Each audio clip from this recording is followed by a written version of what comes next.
ASM. Let's get it. Pesky boys know what I'm talking. I pull up in Khadija. Yeah, I pull up in Khadija. I pull up in Khadija. I pull up in Khadija. Yeah. Welcome to the ASM show. Yeah, I pull up in Khadija. Yeah, I pull up in Khadija. Yeah. ASM. The question says, why digital art? Originally, I didn't start with digital art. I've been drawing for a while now. I could say from birth, like, I've always loved using a pencil, and in high school, I'd always have a pencil in my pocket and walk around with a pencil all the time. So that's what I found love in first. I started doing basic sketches, cartoon figures. Then I found charcoal, and I moved to doing portraits of people. So what happened was I transitioned from graphite. Graphite pencil was what I was using at first. In the beginning, I used graphite pencils. That was like the most accessible art pencils like around. So I used graphite pencils, and then I moved to charcoal. But it got to a certain point that I combined charcoal pencils with graphite pencils to do my portraits. So if you realize, most of the portraits I've done are a combination of graphite and charcoal pencils. So it was there that I found. I did a lot of practice with these pencils, and I learned how to match the shades and tones. With the portraiture, it was quite difficult, but that's what I did a lot of research and actually mastered steady light and shadows and tones and hues and all that. So from charcoal pencils and portraiture, I moved to doing landscape paintings with acrylic and an actual brush. That was when I was in high school. I did visual art in high school, so it was sort of taught to us. So we studied painting, all that colors, the color wheel, and all the basics. It was in university that I started doing digital art because I figured it was faster and it was more efficient in the way that it's a computer. Like, there's so many how do I put it? So many buttons that make things faster. I don't know if you're catching the drift. Like, it's quicker. Like, instead of, how you could erase a certain part of a piece, you can just quickly undo that part. So it was easier for me to communicate with a computer than to use an actual pencil and paper. So that's what it was for me. I felt it was way better because I could actually express myself more. I realized I could actually express myself more in colored pieces and using digital means than actual traditional art. So that's what it was for me. Second question, is art full time for me? Yeah, yes it is actually. In university at the moment, I'm studying integrated arts and industry it's more in line with industrial design on the, should I say, local level. But aside that, I'm also studying a lot of design outside academics or outside school.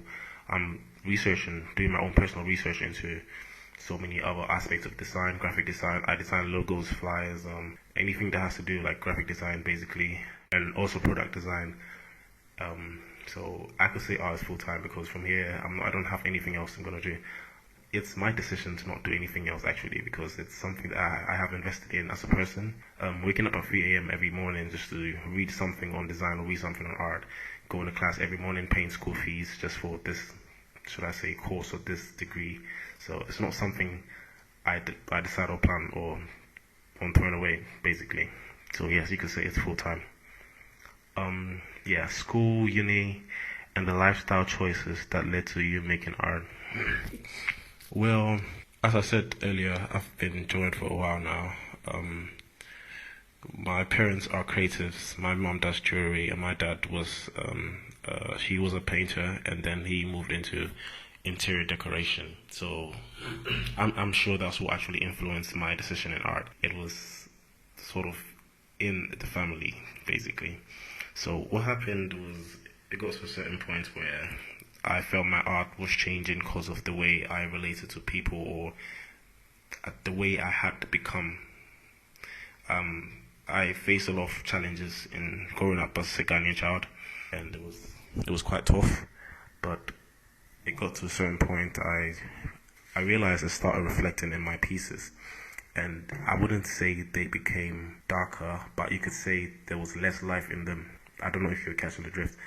So when you see lifestyle choices, it was actually me reflecting in my art, and I mean that actually leads to the next question: how is my personality depicted in my art? My personality is it's obvious in my art. I mean, if you take a closer look at my pieces, you'd realize that it's I don't know how to explain it.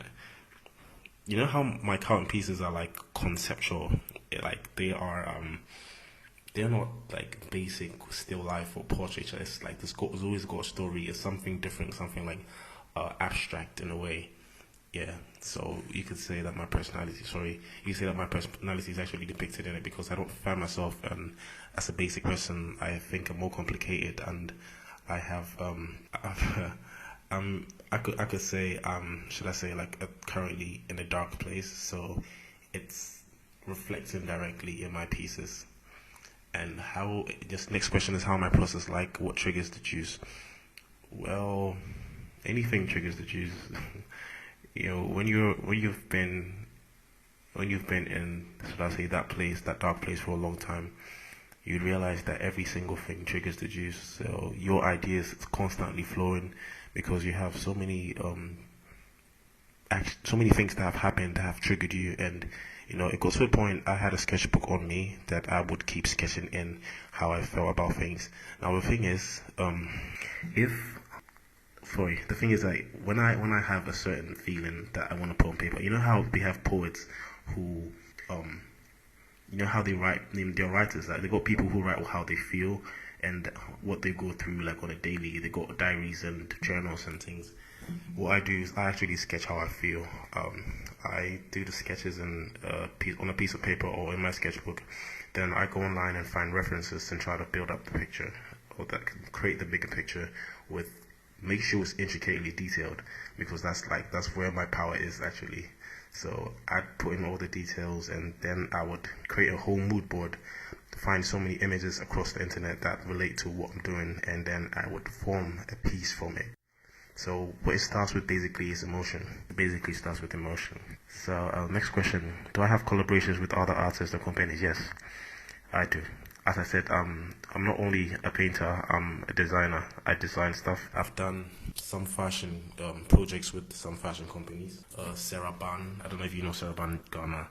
Yes, like a few fashion companies. I've worked with a few car companies actually. So I mean, I work with home decor companies. When it comes to design, you understand like design is a really broad thing. It's quite wide. I mean, it's large. There's so many things, like so many subsections under design. So basically, yeah, I have worked with a whole lot of companies in it. Talking about other artists, yes, I've had collaborations with other artists for exhibitions concerning the painting aspect. I've collaborated with, I don't know if you know Lena Morton. I've collaborated with Rita. I've collaborated with I don't know if you know Hassan. Like there's so many artists, different artists that I've collaborated with just to, you know, push some sort of agenda, push some sort of art.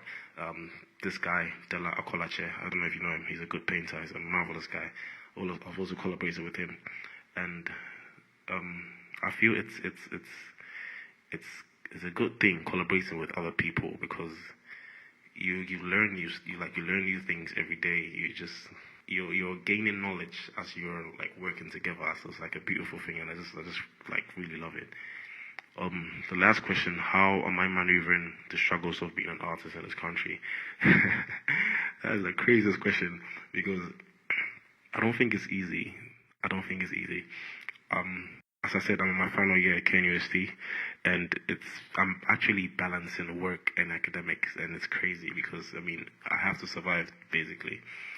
So if you say how am I maneuvering the struggles, I mean in Ghana, you know how art is not really, should I say, it could be appreciated, but it's not really out there, like in that sense. You know how people will get up and buy art like out of the country. It's not like that in Ghana. It's quite tight because if you want people to buy your art, you're gonna have to push your art yourself.